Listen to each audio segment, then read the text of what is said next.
हर दौर में हत्म नबूवत के मुनकर रहे। किसी ने मुसैलमा कज़्ज़ाब को माना, किसी ने अस्वद अंसी को माना, किसी ने सज्जाह को माना, किसी ने अली मोहम्मद बाब को माना, किसी ने हुसैन अली माज़दानी को माना, किसी ने गुलाम अहमद कादियानी को माना।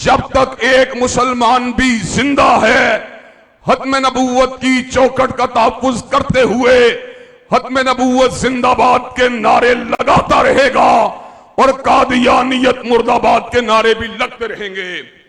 हजरात गिरामी कदर, आज हम आपके सामने इस बात को करने के लिए आए हैं। हमने मदारिस के अंदर, मसाजिद के अंदर तहरीर के जरिए, तकरीर के जरिए फितना कादियानियत को शिकस्त दी। और फिर वो वक्त भी आया जब 7 सितंबर 1974 में पाकिस्तान के आईन ने इस बात को वादे कर दिया, जो हजरत रसूलुल्लाह की हत्म नबूवत को नहीं मानता, जो आपको आखिरी नबी नहीं मानता, जो आपको आखिरी रसूल नहीं मानता, जो आपको आखिरी नातिक वही नहीं मानता, वो दायरा इस्लाम से खारिज है। हजरात गिरामी कदर, 80 के अशरे में इम्तनाए कादियानियत ऑर्डिनेंस ने इस बात को वादे कर दिया, मिर्जा को नबी नहीं कहा जा सकता, उसकी बीवियों को महातुल मोमिनीन नहीं कहा जा सकता, उसके साथियों को सहाबी नहीं कहा जा सकता, उसके घर वालों को अहलुल बैत नहीं कहा जा सकता। हजरात गिरामी कदर, हमने दलाइल के जरिए और आईन और कानून के जरिए कादियानियत को दीवार के साथ लगा दिया। लेकिन कादियानी फितना तरह तरह की साजिशों के जरिए कभी मुस्लिम लीग के कंधों पर सवार होकर, कभी तहरीक इंसाफ के कंधों पर सवार होकर, कभी किसी और जमात के कंधों के पर सवार होकर अपनी हरदा सराइयों के अंदर मसरूफ रहा। कभी हत्म नबूवत के ड्राफ्ट के अंदर टेम्परिंग को किया गया, कभी पासपोर्ट के अंदर से मदद के हाने को निकालने की नापाक जसारत की गई, कभी नेशनल पब्लिक सेंटर का नाम अब्दुल सलाम कादियानी गद्दार के नाम के ऊपर रखने की कोशिश की गई। हजरात गिरामी कदर, और हालिया दिनों में कादियानियों की तस्वीर को, कादियानियों के झूठे प्रोपेगेंडे को इस्लाम और कुरान के साथ जोड़ा गया।